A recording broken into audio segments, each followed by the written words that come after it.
Good evening, everyone, and welcome to another episode of MTG Sin Senpai. So, the Spider Man Magic the Gathering set pre-release has come and gone, and I have to start off and say this is the first pre-release that was kind of a flop. I ran the events at Dragon's Lair Houston North again, and this particular time around, we only had a total of 61 players for the Friday at 7.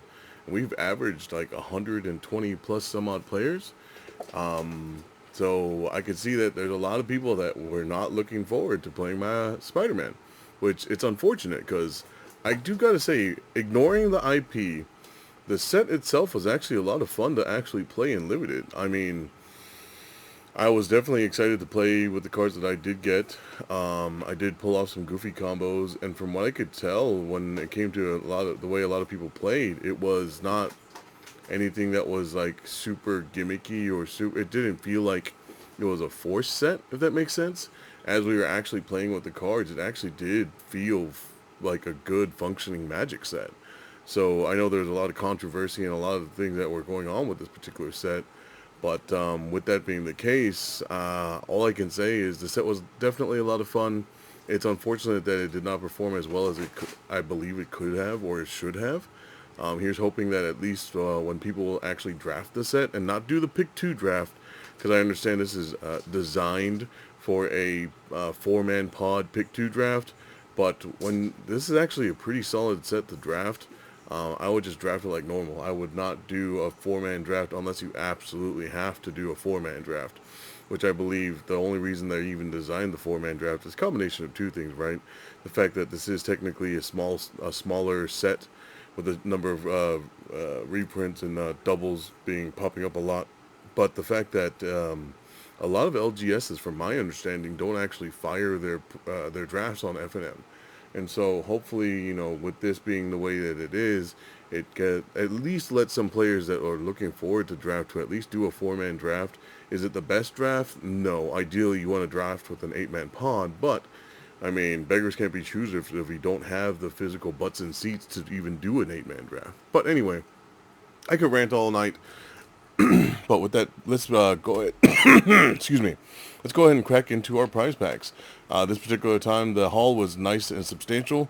I was able to do the Iron Man event with my wife at Dragon's Lair Houston North, and they even gave us.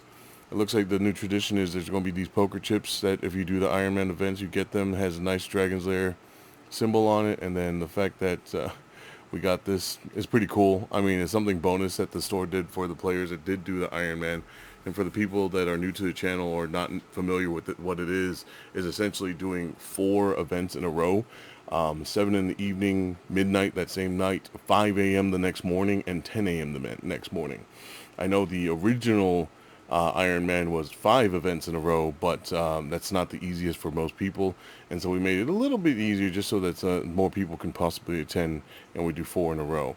But anyway, we got ourselves a nice haul here. As of right now, I've pretty much opened every card that I would want from this set. The only things that I personally have not opened, or at least got my hands on, it has got to be a Miles Morales and a Soul Stone, which are the only 2 things that I have not personally opened. And of course, I got myself another another Cosmic Spider-Man. And when I say another, I opened a foil one as well. But yeah, I'm definitely building a 5-color spiders deck, just because I mean this set has all the spiders and everything that you would need to do so. And Cosmic Spider-Man is definitely like, it's just the definition of a commander staple, I'd personally say. I mean, it was whenever I did have it in my my draft pool, I made it a point that to play with the card. We got, oh, look at that. We got ourselves our first double rare pack. We got Spider-Woman with Norman Osborn, which is actually a pretty ridiculous connive payoff. And then, but yeah, this set has been actually a lot of fun. If you're able to, the fact that in this particular limited format, there's so much fixing that it's very possible to go into a 5-color, essentially pile deck. It's the way I like to, I guess, to describe it. But there's just doing 5-color good stuff is totally a valid tactic. and just because of the sheer value and powerful things, and then the sheer amount of fixing. I mean, case in point, Spider-Man Brooklyn Visionary. This particular Spider-Man making it possible to get the basic lands that you need. There's the guy in the chair, the spider. I forget the name. There's a 2-mana spider, 2-mana 2/2 mana dork spider, and then Renters Duke. God, I hate both and then the Aunt May card. Man, if you get Aunt May with spiders, ridiculous payoff. It's amazing.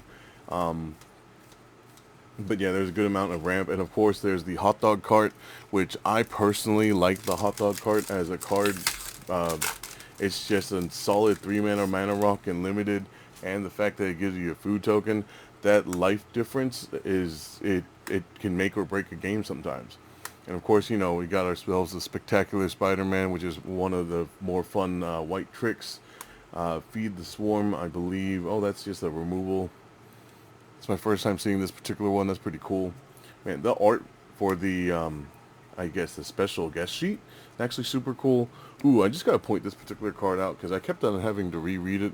The fact that you're able to target any card in your graveyard with mana value 4 or greater makes this actually pretty absurd, because there are some amazing things that you can get that's not just creatures with the mana value of 4 or greater. So that's pretty cool.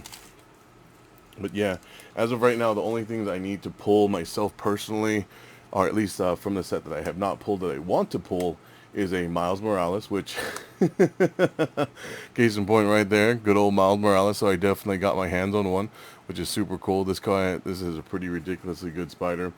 Now a Soul Stone, Spider Ham, which is just a rare, but it's definitely one that I haven't got my hands on yet, but I would like to get my hands on. And then, forget the name of it. It's the 8-mana green enchantment with Connive, something Life Web or something like that. It's a ridiculous enchantment that allows you to, at the beginning of your combat, you look at the top like 5 cards of your library, you select a creature card of it, and put it into the battlefield. And it's a nuts card to just play. I mean, the fact that you get a cheat into a play any creature from your top 5 every combat, pretty nuts. And the fact that you can invoke it into play to make it so that you can play it super quick. And then in green and white specifically, it's very easy to go super wide with tokens. A very easy possible thing to pull off. But yeah, other than that though, I mean, of all the cards that are left in the set, those are really the only things I'm looking for at this particular point. Was able to get my hands on an Eddie Brock. I even got a it's not the comic book variant of it, but I got the Peter Parker. It's a nice foil, and it looks amazing in foil, by the way. It even has like the little Spider-Man symbol on it.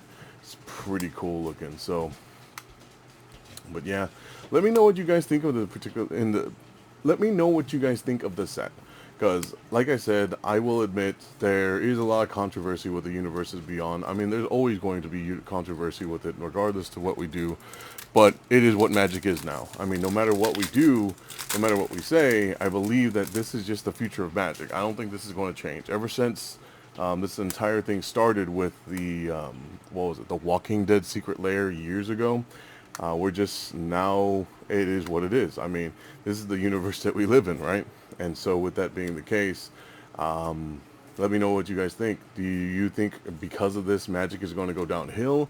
Do you think because of this, we're still going to see other, maybe hopefully if they plan on doing more Marvel sets, obviously because, they have the Soul Stone. And if they only have the Soul Stone, they're planning on doing the rest of the stones, right?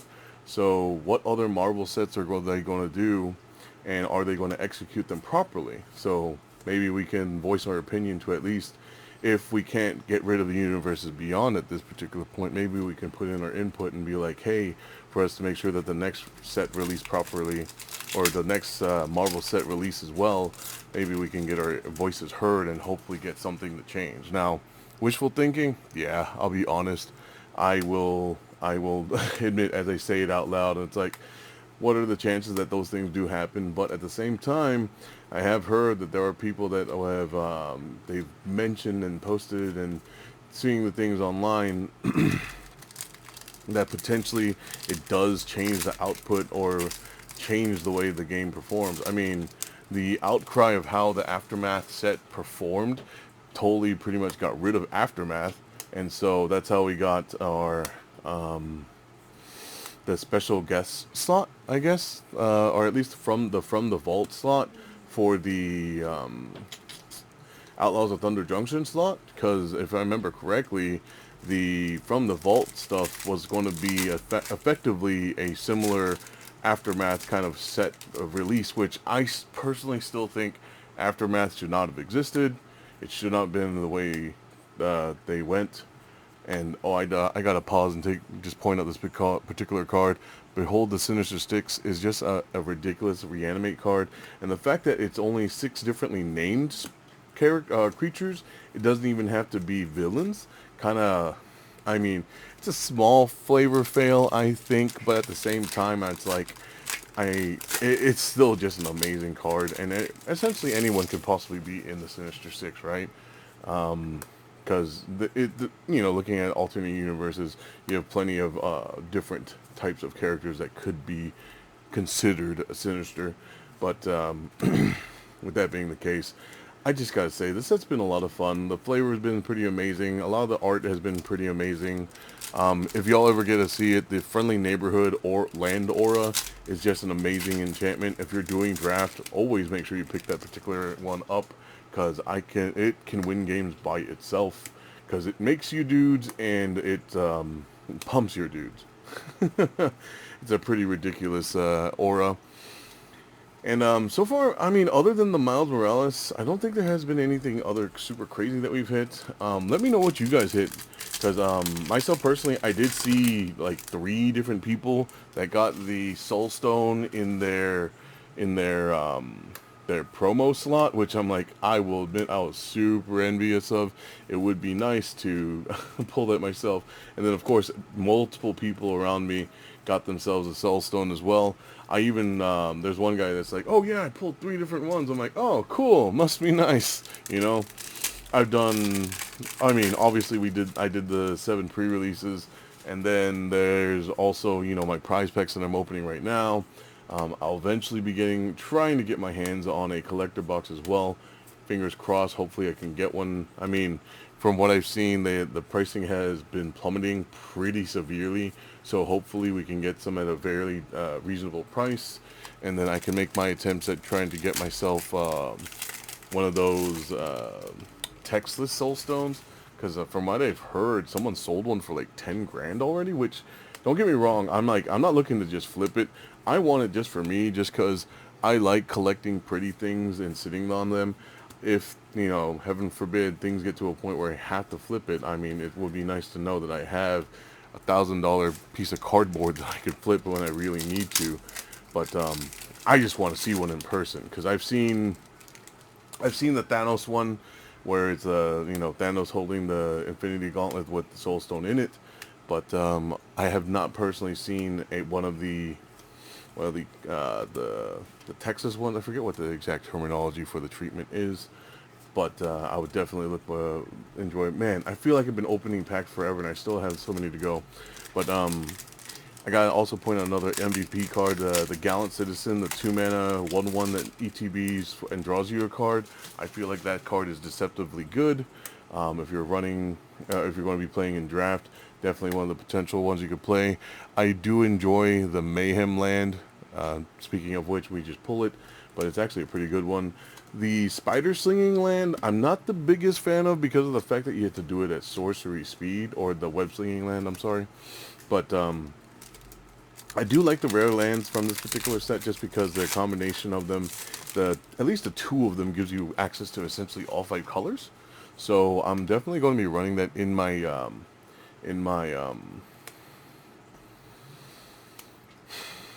brain fart, my Cosmic Spider Man Commander deck, my of the Spider Dragon deck, or of the Spider deck.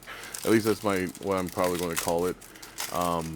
Definitely looking forward to throwing that together, just because the number of times I played that in Limited, it was absurd. And going 5 colors, you would think in this particular set, it was difficult to play the all 5 colors. I almost never had issues when it came to playing the spells in my hand.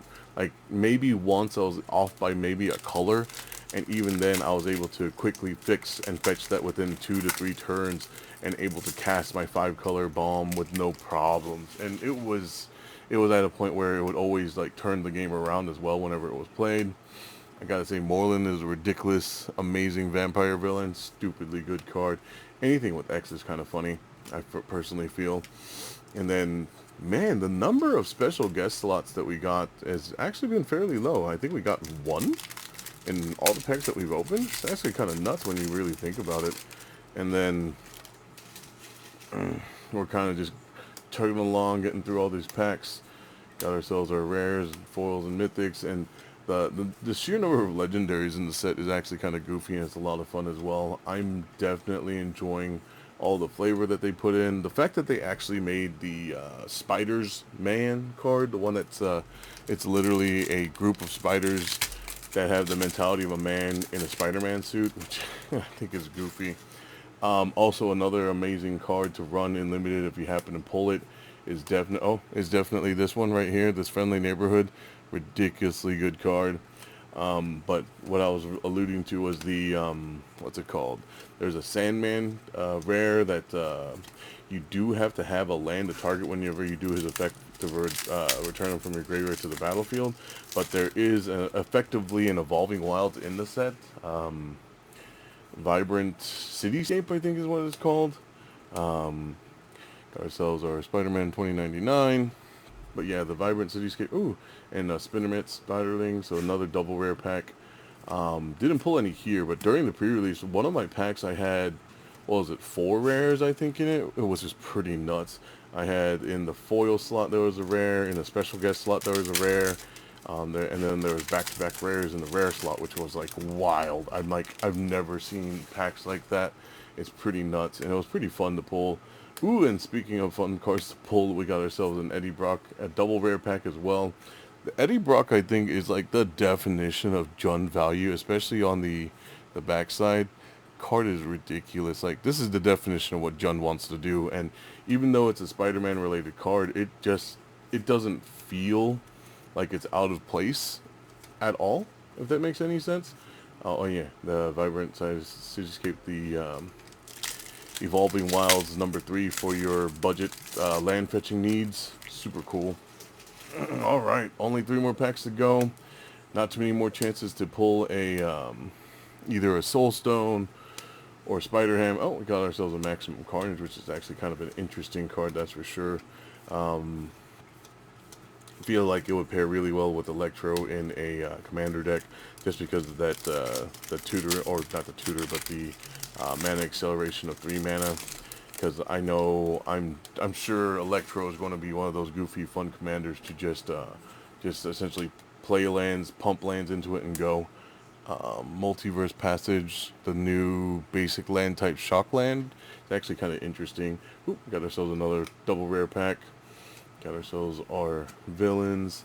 And man, once again, the Soul Stone eludes me. So, do we get that in this last pack? Let's take a look and see. Here we go. Either a Soul Stone. Heck, I'll even take the green mythic. You know what? I'm going to do this a little bit differently.